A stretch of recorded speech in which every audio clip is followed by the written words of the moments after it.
So I think what I'm going to try and do is just walk through what some people, thank you so much for sending in some questions ahead of time, but kind of walk through hopefully what you might want to get from today. So we're going to talk a little bit about what Mounjaro is, how it works, so you kind of get that kind of information piece. Talk to Alison about her experience of being on the drug, maybe talk about some of the negative stuff that's out there in terms of the press and what we do see. I worked at Addenbrooke's and Papworth and other hospitals. I do heart scans, so I have a strong interest in cardiology and metabolic health. I don't prescribe Mounjaro or Wegovy, so I have no access to that at all, but I can give some of the evidence behind it and also some of the benefits you accrue, not just of weight loss. Super. I also work for Cambridge Park Doctors along with Claire. I'm Allison Pearson. I'm a patient of Dr. Rob Howlett, who encouraged me eventually to try Mounjaro, and I am the guinea pig, and I am 2.5 stone lighter than I was in September. I'm feeling great. Super. Do you want to say a little bit about how Mounjaro actually works? Yes, Mounjaro it's a very clever drug. It acts on 2 different receptors, 2 different peptides, which come from the gut in response to when you eat food, and they're part of our natural mechanisms. And Mounjaro, unlike Wegovy, operates on 2 different ones, and it has a multitude of effects. Most important one, you lose weight very effectively. I can talk a little bit more about where it works if that helps. Yeah.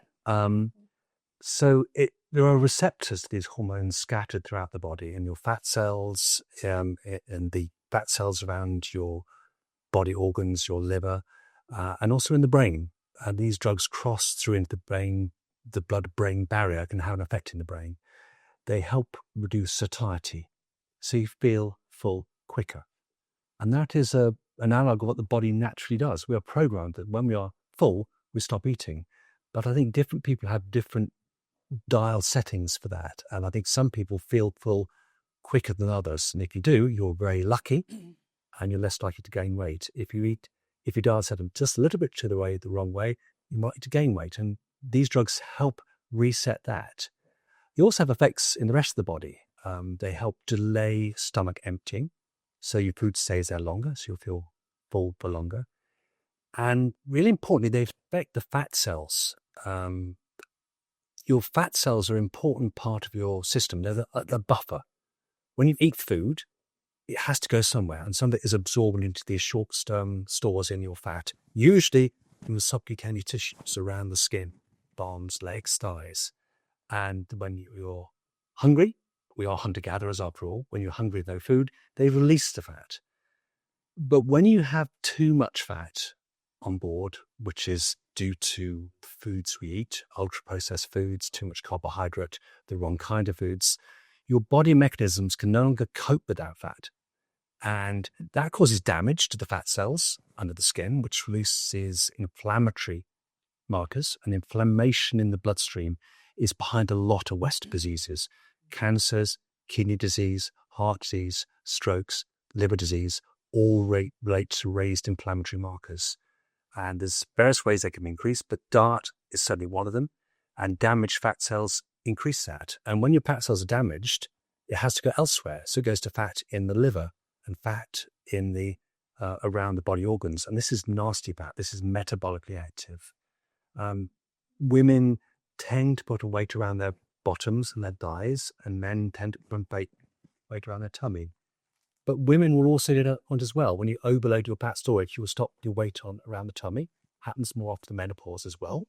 We can talk about that. And so all this builds up a toxic storm of the wrong kind of fat in the wrong places that's metabolically active.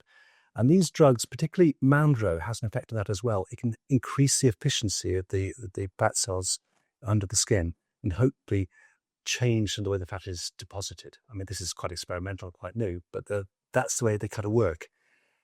Also, No, I was just going to say in there, because I think it's worth saying that.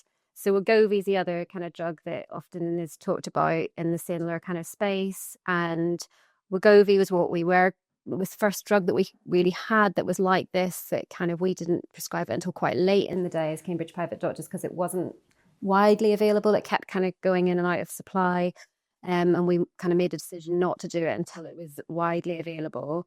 But actually, do you want to say something about the difference between Wegovy and Mounjaro? Because now we're really just doing Mounjaro because it's better. Yeah, they both attack two receptors, Yeah. the GLP and the GIPR. I'm not to say the names because it's vast topics, but Wegovy only attacks one, which is the satiety and the gastric empty. Mounjaro attacks more. It affects the fat cells here. It increases your sensitivity of your body to insulin, and that's really important because insulin resistance is a big problem with what's called the metabolic syndrome, which we could talk about later.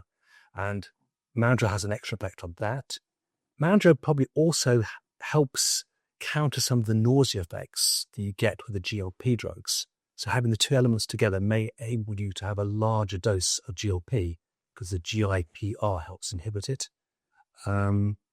Which is interesting because I think I kind of tend to say to people, Mounjaro seems to be a lot more effective. I think there's really good data to say that.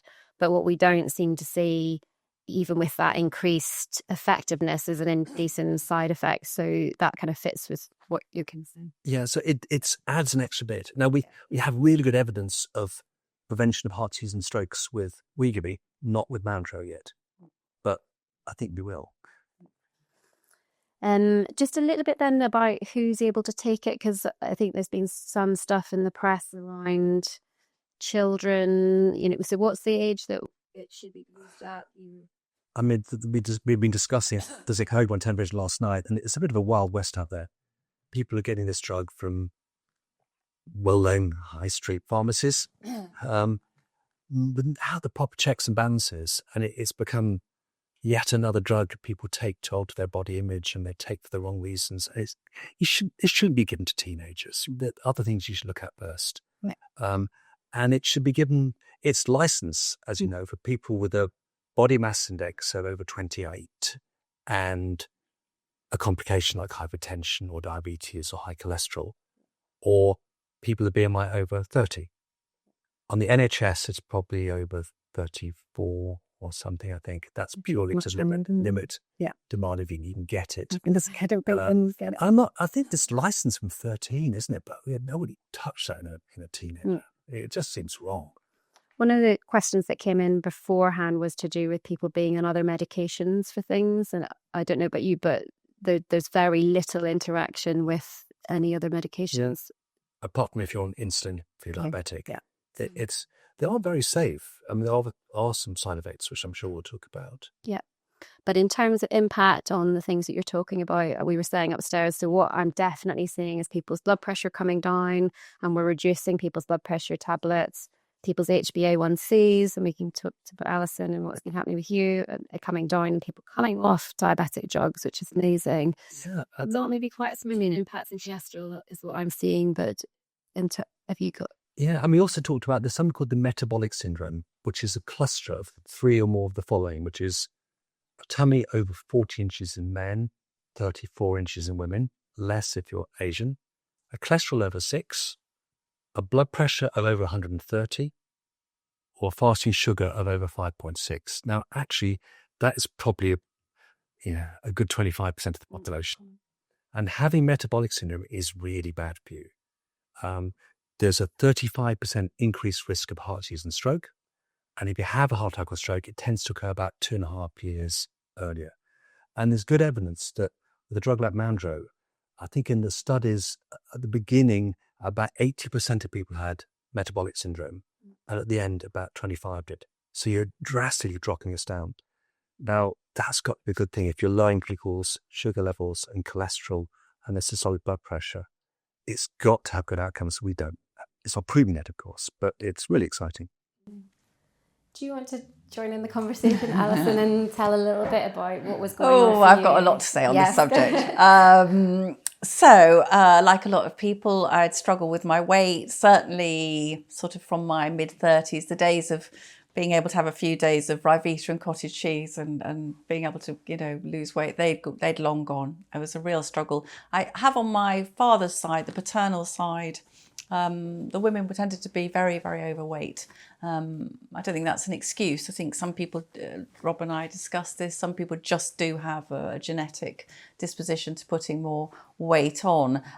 In the past, I had lost weight often, but really by starving myself at an unsustainable rate. So I'd get quite slim, and then it would come piling back on with a vengeance. But really what decided me was Rob. I'd seen Rob, and we'd done a health check, and he said, we're at a crossroads now, and this way is, I was quite seriously pre-diabetic, if not indeed diabetic. He said, and this way is diabetes, heart attack, strokes, all the baddies.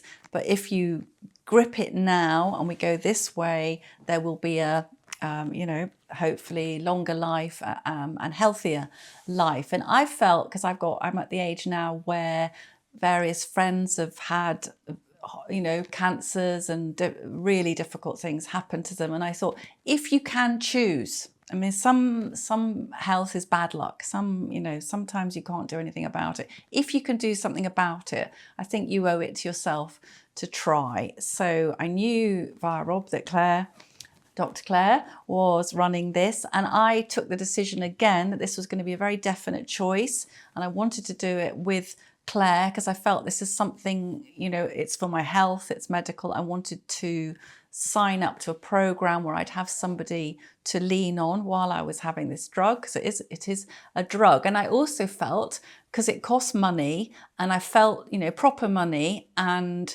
that was good to me to make me concentrate. This isn't just something, this isn't like 20p. This is proper money a month. Let's make yourself do it. And I got my first pen. In fact, my husband does the jabbing because I'm scared, even though the needles like ridiculous, But anyway, and really I always take it in the evening.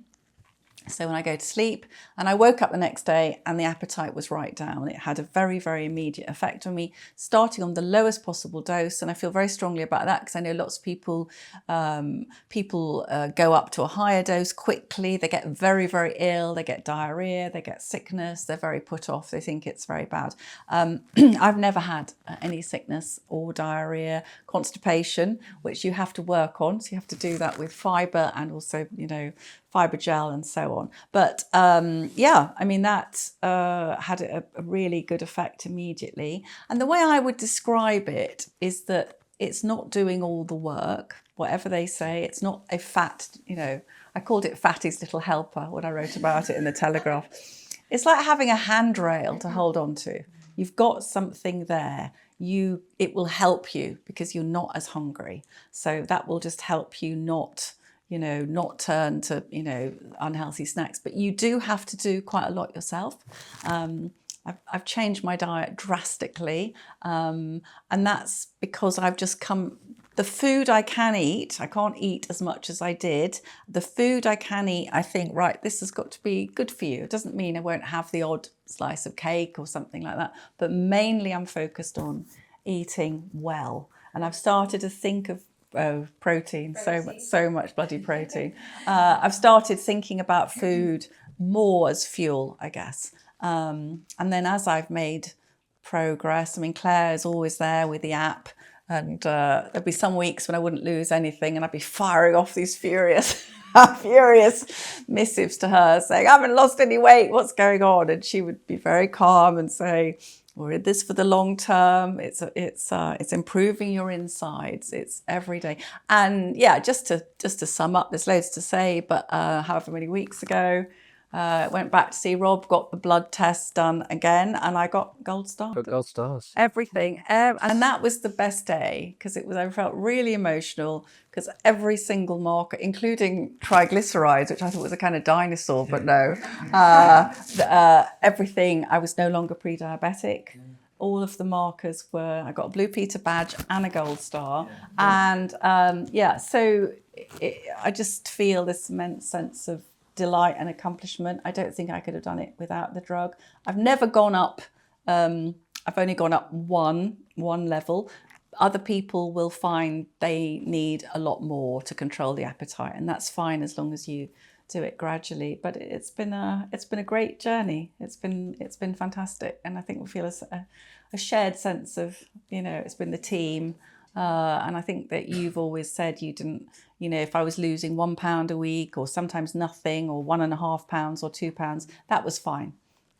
Although mysteriously after Christmas, I weighed myself and I'd lost 5 pounds, and I thought, this is very strange, but because I'd had, But I think we were talking beforehand, weren't we? Sorry, about just there does seem to be a kind of a definite split in who is sensitive to the medication. So, we've been approached by 2 different companies to look at the individual as to being able to do a test that would tell you what dose of this would work for you, which is really interesting, because from where I'm sitting, there's a group of people like Allison who's very lucky, who on day 1 wakes up and appetite has been reduced, whereas we have a number of patients who've really had to do what it actually says on the tin. So the research has been, you do a month at 2.5 milligrams, the next month is meant to be 5 milligrams, the next month is 7.5, and you go the whole way up to 15. And there are definitely some people who will need to go to those higher doses. And, at the minute, we have no way of knowing who's going to be that kind of sensitive. So not everyone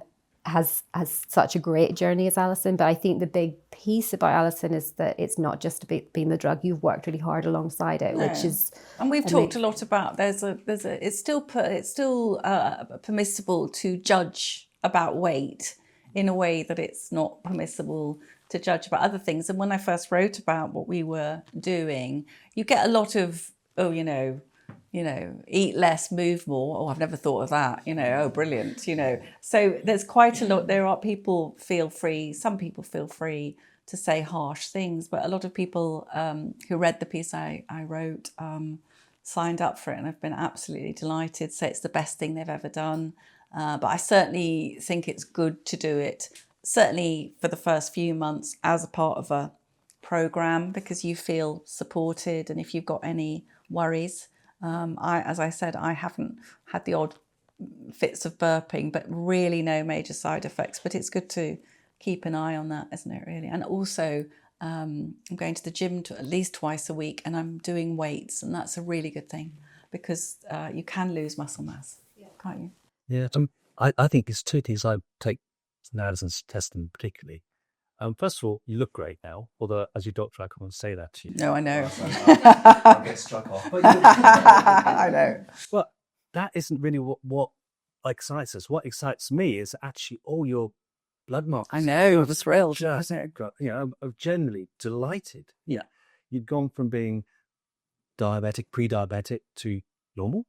Your cholesterol was improved. Your blood pressure, everything's just gone in the right direction. That is so exciting. Yeah. And the second thing is, it's not just a drug.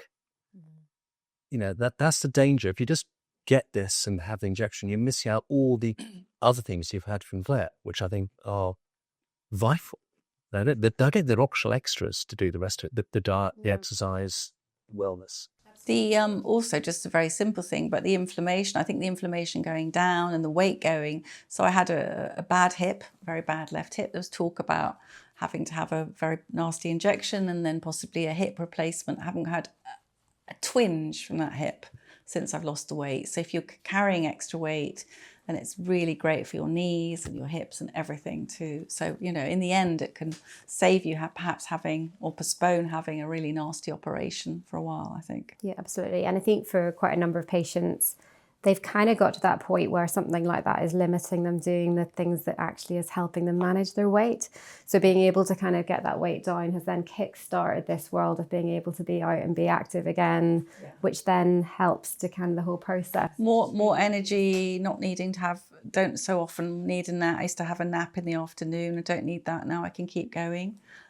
So you do feel more energized generally, I think. Yeah. Do we want to say something a little bit more about side effects? I think, you didn't have any, but commonest side effect is nausea. Still happens, but less commonly on the Mounjaro than Wegovy. I think less common, taking at night time is definitely something I advise everyone to do. And again, I think we find it less because we don't push people to go to higher doses if they don't need it. So again, we keep hearing about clinics who are putting people on high doses, and that's not the way that we work here at all, unless you need it and unless you're not getting the side effects. Some of the worrying stuff, I guess, do you want to say something about, I guess we hear pancreatitis and... Really rare. Really it's a serious complication, but any drug can cause bad things to happen to you. I had a patient once who I gave an antibiotic to that went into liver failure on an antibiotic. So any drug can, but pancreatitis is really rare. I think gallbladder issues can occur. Yeah. They occur with any weight loss. Yep. And actually, I don't know if I'm right about this, you can correct me because you're more experienced than me. But I used to always see people have problems with their gallbladder if they'd lost the weight and then put on a little bit of weight. It was often that upturn. I'm wrong about that. So I think serious side effects are rare. Yeah. But obviously any drug can have side effects. And this is a drug. Yeah. They're not new drugs then. Wegovy isn't new. Mounjaro is a new drug, but Wegovy, semaglutide, has been around for years. I looked it up. Yeah, it's been years and years. I've put some dummy pens here if people want to have a look at it. So it's done through a kind of a pen device. Each pen has 4 weeks in it. I think the American system gives you a new device every single week, actually. So it has a kind of a dial kind of system where you dial up to a dose and then inject either into your thigh or any take on where you get injected. No, I just do that. You're a thigh person. And I look away with my fingers in my ears. I'm absolutely hopeless. But Do you peel it? You don't peel it, do you? look, it's what's a needle phobia? I don't like them. I have some people who definitely get a little bit of bruising. I don't, and I've got some people who get a little. It's there, it's fine. But some people do it in their tummy, don't they? And get a little bit of a local reaction. The plunger kind of goes down. The needle's tiny. I should have some needles here for people to look. Some people are a bit needle phobic, but it's so small. No, it's so small. To the extent that I've had a couple of patients forget to take the little cover off their needle because it's so small. I think they think that is the needle and it's an extra thing on it. But kept in the fridge. Anything else about the actual? No, just kept in the fridge. I'm because I've hit my goal. So we've been talking now about how do you maintain, and of course you'll meet a lot of people. They say, "Oh, you won't ever keep it up." You know, the minute you come off, you'll be. So Claire and I have been talking about how to maintain. I think it's like, remember when you're little and you've got a bike with stabilizers on it, and at some point your dad takes off the stabilizers and you're pedaling on your own. I'm at that stage now. I do think my habits have changed enough.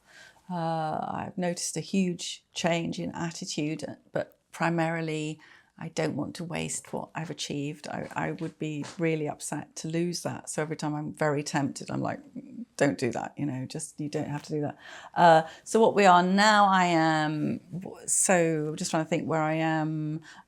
I was doing it every week, and now today I'm like 10, 11 days since the last one. I'm testing how long I can go without feeling, people say the ravenous hunger comes back. I'm not feeling it at the moment. So hopefully I'll be able to do 2 weeks in between, and that will then, let's just see, because that's the idea, isn't it? And some people keep a maintenance dose. I'd be quite interested to see, just how long it lasts and whether I can do it myself. Can I do it myself? I don't know. Because again, I would say that there definitely seems to be a split. So if someone is like Allison, who is really kind of sensitive to it and has lost weight on those lower doses, they are able to get off it. There's obviously that willpower piece. There's sort of the kind of keeping up the exercise. You've got a really good personal trainer who's really motivating as well, thinking about nutrition. But I think that group is able to filter it out and stop it, and we're seeing that. Maybe they'll message in a year's time and the weight might be coming up, but they're certainly not having that thing that's being talked about in the media. But my patient who's taking maybe 15 milligrams, if they stop, almost certainly that ravenous feeling is coming back. And I think, there's lots of chat in the world of kind of drug development, isn't there, about will there be something that comes in a tablet form that's cheaper? The patency drops that some people will go into injections and perhaps an oral maintenance dose. When big drug companies trying to make these, as you can imagine. Yeah, very. I think I do have concern. It's the entire GDP of Denmark, isn't it, or something? It's this thing, yeah. Yeah. Someone was writing in about like interest in food is affected to taste and appreciation of the food. 'Cause I've had that from quite a lot of patients worried that they might stop enjoying food. What's your take on that? No, I certainly would still enjoy food. I think during the phase when you're losing the weight, you're just trying to control it. Absolutely, I'll have a nice meal, but say we have a Chinese takeaway, whereas before I'd have gone back for seconds and thirds. I would literally have the first lot and that's it. So you're not as interested you very rarely would finish a meal, But if you go out for dinner, probably wouldn't have a starter because I'd know I couldn't eat a starter and a main course. It feels quite intuitive. Do you find that difficult? Does it come is that a natural feeling when you get it? Do you feel you're fighting against it? Or? No, I don't. I think I did have a moment. I went to a Christmas party and had a couple of glasses of champagne, and I was on the way home going to King's Cross and getting the train. I suddenly thought, I haven't had any dinner, and I went into WH Smith's to find something, and I was just scanning the shelves with all the crisps and chocolate. And before, I just would have picked up, bag of Jelly Babies. On Tuesday when I write my column, I would have eaten a bag of Jelly Babies. But this particular evening, I thought, and I looked and I had this extraordinary thought. I thought, there's nothing for you here, Alison. And I got a bottle of water. Now, that would never have happened. But that was literally thinking, I cannot find anything to eat that wouldn't knock me off track. So, but I think if you do it, you have to want to do it. I really feel it's not something to think, I'll give it a go. I would think, I really want to do this. I want to lose weight. I want to change my life. And it is changing your life. It's making yourself healthier, isn't it? And I think on that piece, that's the bit I really love. And Lucy will know this as well. I'll just will introduce Lucy and Caroline afterwards. But just actually, even in our programme, I've had, I think I'm up to 3-4 people who've handed their notice into their jobs in the process of doing this, because it has been a reset. It's been a crossroads, like what you were saying, in terms of understanding what makes them healthy and what's making them unhealthy. And they've realised that their actual career choice and the way that they're living their lives is the thing that's actually been impacting on them. So in terms of, it's not magical, is it? But there can be, using it properly, thinking of it as a moment to make a good decision in what you're doing. It goes beyond the... Rob said to me, I remember you said, and I trust you because it's very rigorous and scientific. And Rob said, it's as close to a miracle drug as anything since you've been a doctor. Yeah, that's what I was bullying you. You were encouraging me, not bullying me. But you strongly recommended it, and I was resistant because I was part of that mindset, which is, come on, you can do this on your own. Don't be ridiculous. Come on, and then I thought, no, this has gone. If you could have done it on your own, you would have done so by now, and you haven't. That's the key thing. These are the first drugs we've ever had this amount, and you're losing 15% potential body mass. Am I 20% down? 20% of body mass, that's the miraculous bit. I mean, yes, it'd be fantastic if everyone could do purely through lifestyle and eating the right foods, but you've tried that. Yeah. And I think if you go to, again, you probably have more data at your fingertips, but the world where we just had lifestyle, I'm very much in that world, and that's kind of still very much something I'm really passionate about. But it's what we would use a lot within the diabetic space. So look at Caroline, because you've worked with pre-diabetics and diabetics a lot, and that kind of diet exercise piece. We used to get really excited when people would lose maybe even 5%. You got really excited because it might be enough to turn down their diabetes. Whereas, like, as you say, we've got one person who's hitting 40%. He had 40% to lose, so let's not all be shocked at that. But, I've certainly not seen anything like it in my career. It's not been something we've had. I would say I had a sugar addiction, definitely. And I would be going from one fix to the next, really. And it's clearer to me now than it was at the time. Because once you're away from the sugar, I'll have honey in my Greek yogurt or whatever, and I will, I'll have a bit of chocolate from every now and again, but I don't have that. And the mood swings which go with that as well. I feel I have a clarity mental clarity, I think. And I wake up and I'm like, ding, you know, I'm awake.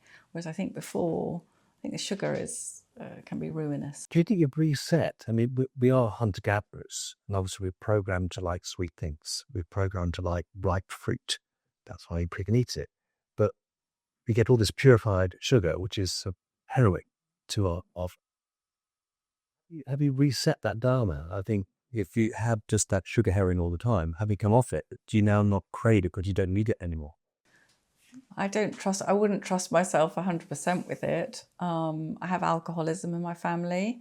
If I were to start drinking, I would drink a lot. So I'm in the evenings, I'm pouring myself that much white wine into a glass. I top it up with soda and I have ice cubes. I've got all sorts of tricks.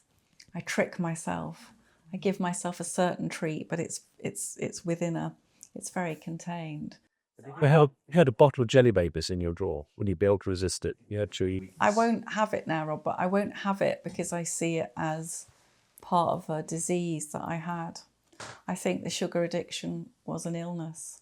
So I don't... Years ago, I do interviews, and years ago I interviewed a heroine of mine who was Victoria Wood, wonderful, wonderful comedian who sadly died much too young, and she struggled, obviously, all her life with her weight, partly because her mother had been one of those northern mothers who was, oh, you're overweight, Victoria, you know, and put her on diet drugs when she was about 13. So her weight went like that her whole life. And I remember her saying when I interviewed her, she was going through a really good patch. She'd lost a lot of weight. And she said, you know, for some people, afternoon tea in a hotel, that would be a great, exciting treat. She said, not for me. She said it would be part of the illness. And although I'm not as extreme, I relate to that now.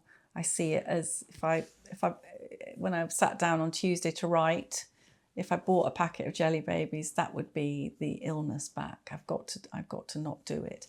Other people will be different. Other people won't have that same difficult relationship with food. But I used to associate it with reward, I think.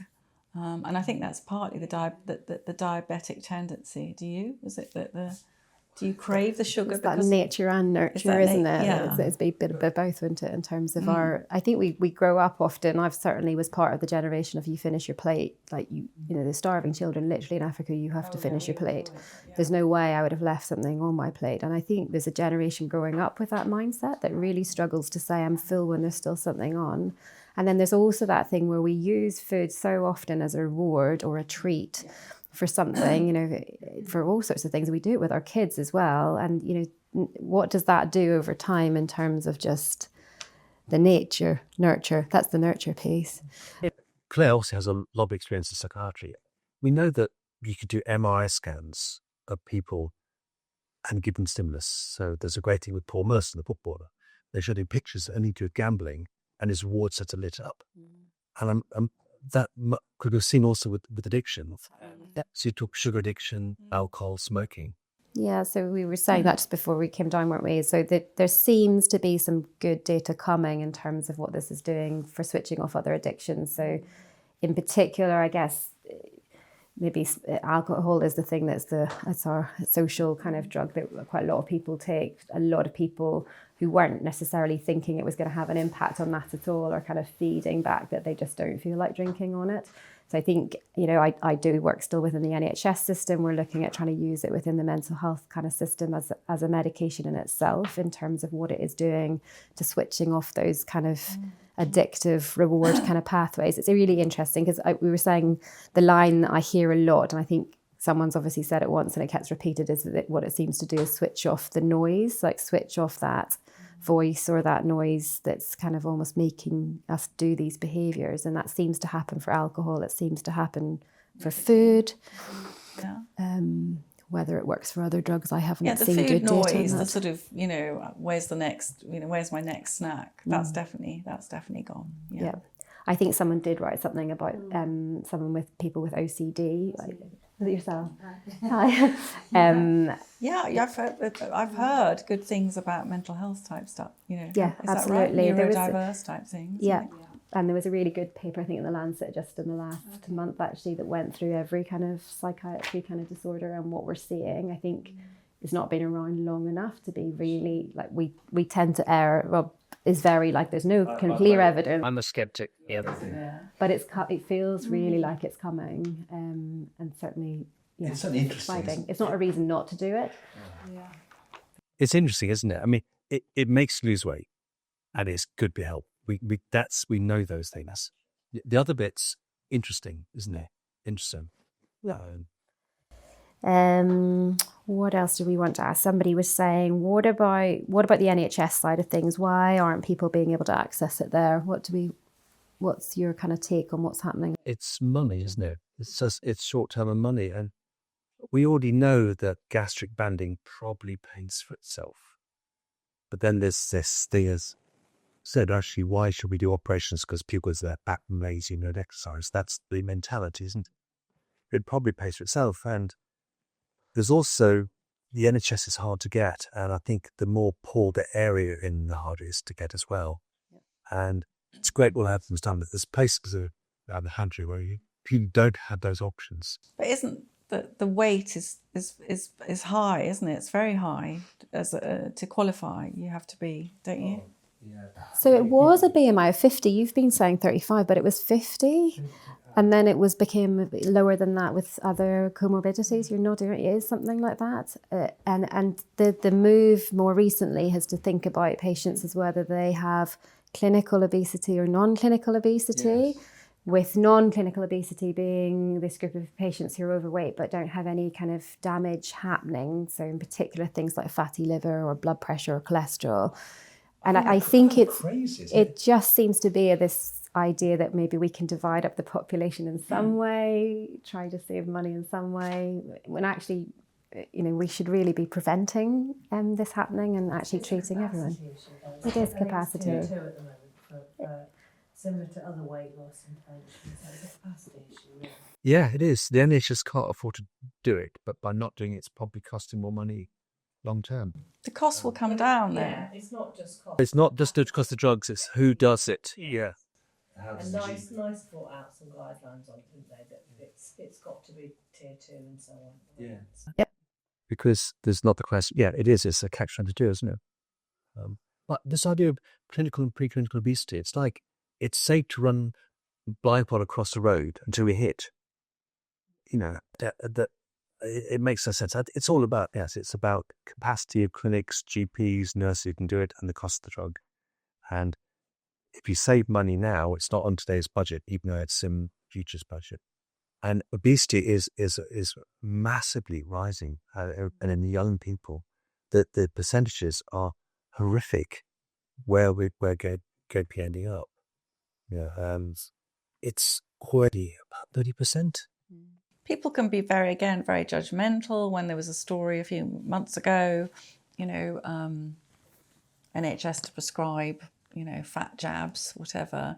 And there was a lot of, can't these people just exercise some self-control? What people don't really understand is that once you've got that help, once you've got that handrail, you can help yourself. It's giving people that help to think, right, I can make a change, because you can get very, very stuck. And, it's difficult. And people don't have the same attitude of why are you on statins? Well, people are on all sorts of things, aren't they? And they don't get that same, just make an effort, Whereas actually, once you are on these things, and then there's a sense you've lost some weight, as you say, it's a virtuous circle, isn't it? I can move more. It's easier to get up and go out and feel a bit better about yourself and so on. So I think it's absolutely brilliant. And I would, if it was possible to afford it, I'd give it to anyone who needed it, really, because I think it's been life-changing for me. And I'd want that other people to have that chance, yeah. Type 2 diabetes is a huge cost on the health service and causes huge damage to our people. And we spend a lot of money on drugs and jabs with not much evidence base that make any long-term difference. And here's a drug which cures it. Yeah, you can reverse it. You can, Which is what I think I was going to say to you, because there's been a lot on the press today about the poly pill, etc. Yeah. Like, if you kind of had the option of one versus the other, where are you at in terms of the science? Not entirely the poly pill. It's an idea that's been around for a long time. It's you do people low doses of a statin, aspirin, I think an ACE inhibitor, which lowers blood pressure. And this is population medicine. If you give a very low dose, so each of those, wrap in one pill and give it to everybody, you will save money and you'll save lives. But that's treating a population. What we're doing here, we're treating an individual. It's slightly different. Yeah. So the polypill is cheap and would save us money, but most people take it and get no benefit. But on the population level, yes, it would work. And I think there's a lot of evidence, isn't there, as GPs, we prescribe drugs like that and often patients don't take it. There's that kind of thing that goes on with a lot of the drugs like that. Yeah. Question about microdosing, because I think that's something that's been talked about. I feel probably happy to answer that. So the pens, as you can see, have a certain kind of dosage that's in there. And so this take on microdosing is, I guess, taking less out of a dose that's smaller out of the pens.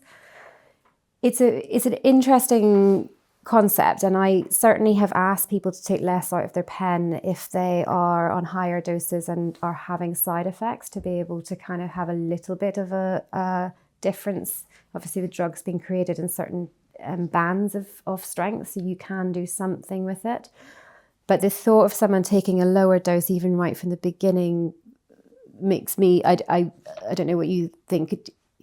I think to me, patients are really lucky if they're like Allison and they're losing from the beginning. The thought of kind of taking a lower dose right from the beginning doesn't make sense to me at all, but it's certainly not something we've been advocating for. But use it in terms of maybe coming off, it might be something that you would explore, and maybe to smooth kind of jumps in the dose. Yeah. But it's not something I recommend. You do have these forums that you can, obviously, lots and lots of sort of social media TikTok forums and things like that, and they can be good because you can see people's progress, but also they can be, some people are always like losing 6-7 pounds or something, and you're sort of barely seeing the dial go up or down. So yeah, they can be, but there's a bit of like, well, why haven't I? I'd be texting you, and why haven't I lost that?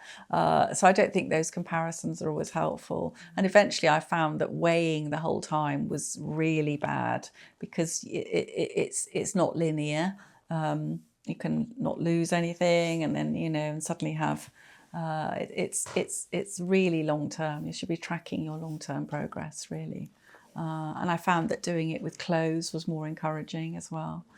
I've had to get rid of all my bigger clothes, but I can get into my smaller clothes, which is great. But if you had those, you turned it down, will the pen last longer? So yes, it does. So it's made to have 60 clicks times 4, so you can make that pen last longer.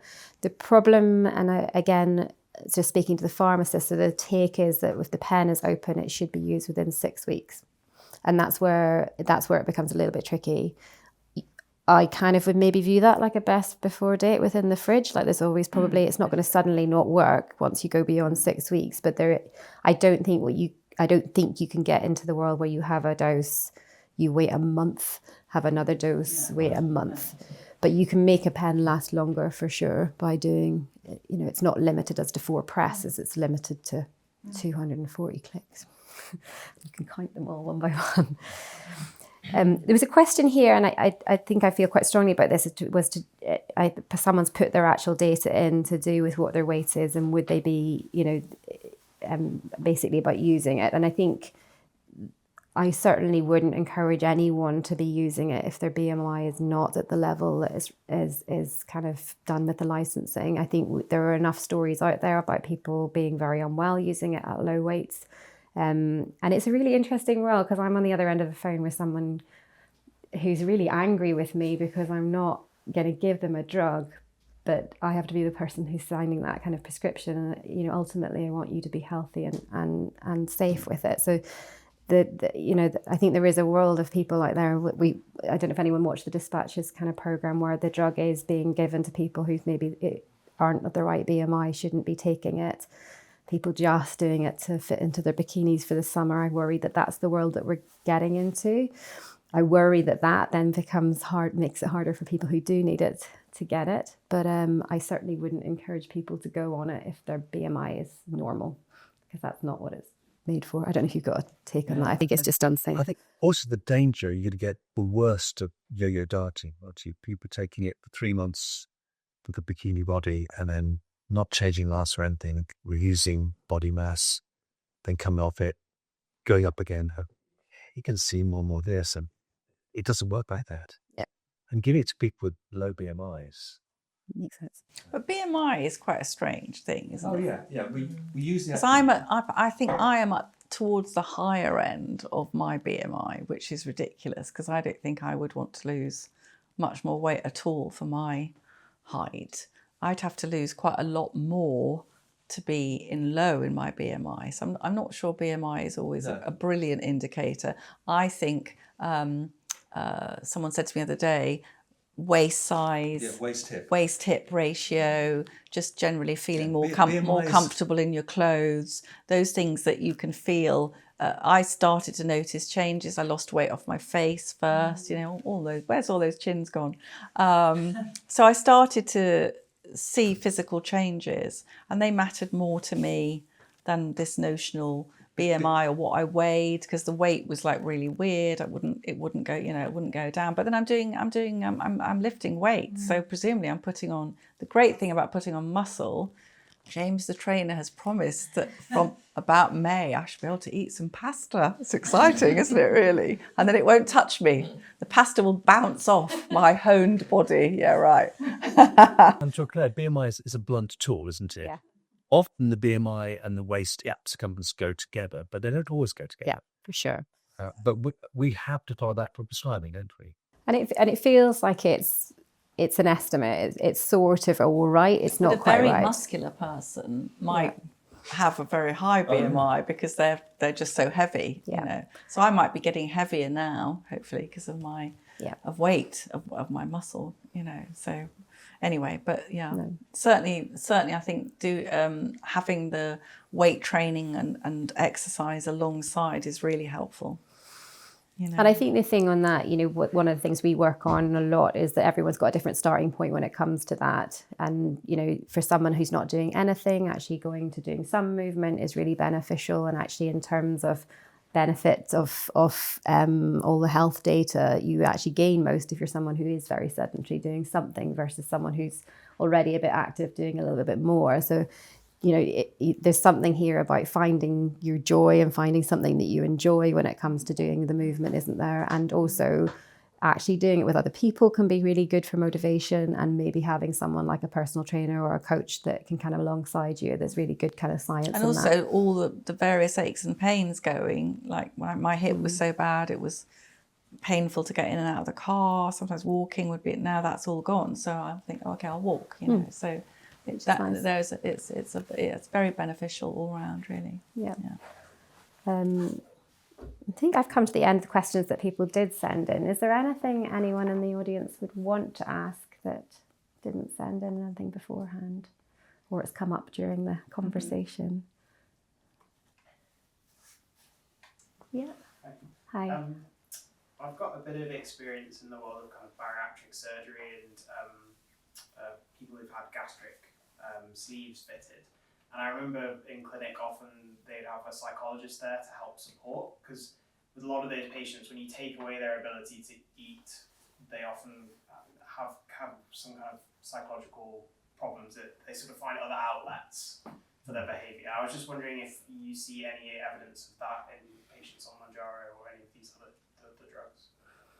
I think it's something that we work really strongly on here. The mindset stuff is massive, and just there's so much emotion, and the psychology behind weight it's massive. Like, no one arrives overweight on the day that they walk into the clinic. They've all had some sort of history or story behind that and what that means to them. So the psychology piece is huge. I have to say, in terms of what the aftermath, most of it's positive. I would probably say I can count less than 2 people who've actually struggled a little bit with the psychology of it. So it's not a complete, doesn't happen. I think there's odd stories out there about mood stuff coming up because of it, whether that's the drug or whether that's the change in weight. But we work really hard on the mindset piece. I think that you need to. Yeah. Super. Yeah.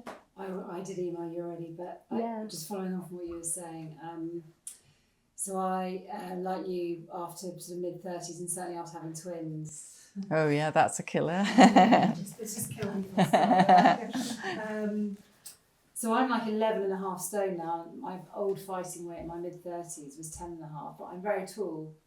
But I think I have like a 28 BMI. It really annoys me that I'm about 10 pounds and I've got a personal trainer and I try and eat rice cakes and nothing else. And I really do try, but I wouldn't say I would be qualified to take it with you because, do you know what I mean? And I just sort of wondered about that because I really want to take it. And I know I can get it from my local pharmacy because he's given it to people that are in the sort of same situation as me. Yeah. So I'm just quite interested in that. Do you think it would be a really bad idea? I think I need to speak to you separately from this room and have a proper look for at myself, but kind of as a general question, so that I'm that sort of person that unless I properly hardcore diet, I already do loads and loads of exercise. I just can't get it off. But then, do I really need to get it off? Well, there is that take, isn't there? It's that thing, isn't it? We aren't necessarily designed to be the weight that we were in our 20s when we hit our 40s. Yeah. It's true, you know, people walk in and they go, I was this weight before I got married. You know, it's 20, 30 years ago and our hormonal kind of profile has completely changed. And, I will often have the conversation with someone about what do you think is a healthy weight for you as opposed to what the BMI might come up as saying. But I think there's definitely something about sitting with someone and going through the basics, because actually often where I go with, someone who, again, we need to have a proper conversation about it, about sometimes we're getting the exercise piece wrong. Like we've done a lot of cardio and we know that what our body needs whenever we get a bit older and moves over to resistance, and you will do more weight loss with moving to resistance work rather than cardio as we get a little bit older. The nutrition piece is really interesting, again, to do with timing of eating, not necessarily all about what you're eating. I'm looking at Caroline, because Caroline's our nutritionist who's come on board as part of the team. Lucy's our kind of breath teacher and meditation coach. She's been part of the team from day dot. I was going to say that the piece that sometimes comes up is that everyone's doing all the right things when it comes to diet and exercise, and they're just living a really stressful life. And that high kind of amount of cortisol that they've got is the reason that they're not losing weight. And, actually kind of resetting and thinking about that is powerful when it comes to weight loss. We forget about that, like all the data around if we're not sleeping well, you will put on weight and struggle to lose weight. It's not just about the diet. I think the sugar as well, what you talked about, the metabolic syndrome. I think I was not losing weight because I was pre-diabetic, and I think it just wasn't going at all. But I think if you feel you're not the weight you want to be, I think that's a strong thing. I think for us philosophically, and obviously I'm not going to advise you to do this, because if you're under stone your weight and you qualify, then you can sell it forever, which makes no sense. Yes, but also we have to be driven by the evidence of what the drug's licensed for, and obviously for the health benefits, if you have metabolic syndrome, that's what is our real spur. I completely get what you were saying. It's a slightly different take in there, and that's you talk Claire individually. With Allison, it was my brain. It's a slam dunk, and the health benefits are being normal. Yeah. But also, Allison feels much better about herself and how she looks as well. And for us, that's almost a beneficial side effect. Does that make sense? Yeah. But the health aspect of it is very good. I think obviously exercise is fantastic for me. I could have exercised, 8 hours a day. It would not have moved the weight. I think for me, the weight is all to do with what I eat. So I've changed my diet very drastically. So I'm mainly eating the bloody protein, which is to wake up, right? How many eggs can you have? And it's all about tilting away from the carbs, because it's the carbs that for me put the weight on. Yeah. Do you want to mention menopause at all? I have HRT now. I'm very open. I mean, I write about this stuff in my Substack, so I'm not sort of... Yeah, menopause is a real. That's really makes it everything slows down. And it's not just that your fat stores go to different places post-menopause. you start getting more of them, more like men. Yeah. Yes. In young women, estrogen is very protective, and then it starts dropping off, and then you start getting the male type of fat position. So it's not just gain weight, it's also the weight's going to the wrong places, and that certainly happens around the menopause. Yeah. The problem with the menopause, though, is then you have this expectation when you treat that and you're on HRT that the weight gain will stop or reverse, and it doesn't. It's a little bit the same with people who've got hypothyroidism, and often that's a switch for weight gain, and actually you get very excited, put them on thyroxine and hope for that weight gain will reverse, and it doesn't. Never does, no. So that, that's the problem. But it does, in terms of then it is about what you're doing, what you eat being different, and what you do being different, and having a different take on that. We have higher levels of cortisol. That's And the hours that the intermittent fasting, I think is good as well. Come and see Claire. You don't think I don't listen to her. Not for everyone. It definitely works for some people, but not for everyone. Yeah. I mean, it's funny because you're there and I'm here, right? And it's all the stuff you're saying I try and do, but I can't, so I need that pen to make me do it. That's the question I'm asking, even though I'm not at all unhealthily overweight. I'm annoyingly overweight. It's a sort of more of a, it's not just me I'm asking, this is all my friends are in a lot of I think it's a very valid point.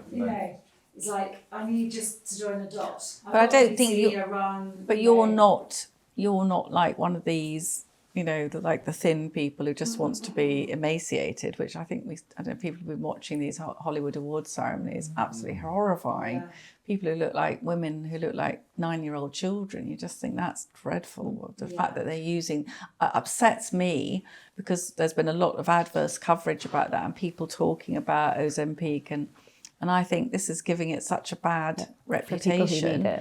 People using it to to look like a 10-year-old child is dreadful, and it shouldn't be about that, should it? But to me, you sound like, not maybe a Dr. Claire candidate, but a candidate. The weight loss plateaus, doesn't it? It appears to. It appears to, but not. Again, it depends on your starting point. It depends again on that how sensitive you are to it. But it goes in. But I think it can, and then it can drop again. It does. It keeps. In the big, obviously, it varies from individually. So in the big studies, most of the weight does fat. You get, and then it flattens. So, but a majority of people, I think you'd maintain it. You are keep losing weight, although it depends on the starting point. Then you'd go up to the next one, wouldn't you? I think he's meaning when you get to the top dose, that kind of group of people, it's quite. There's a thought that you get to a point where it stops working. Thank you so much. That's okay. Brilliant. I think I'm going to wrap up if that's okay. Thank you all for coming. If you've got any questions, feel free to email afterwards. Caroline and Lucy are going to mill around a wee bit down in reception if you've got any specific questions around nutrition and stress and breath. We're here for a little bit longer, but we're going to be keen to sort of get people home and get ourselves home. But thanks for coming. Thank you. Hopefully that was useful. Thank you so much.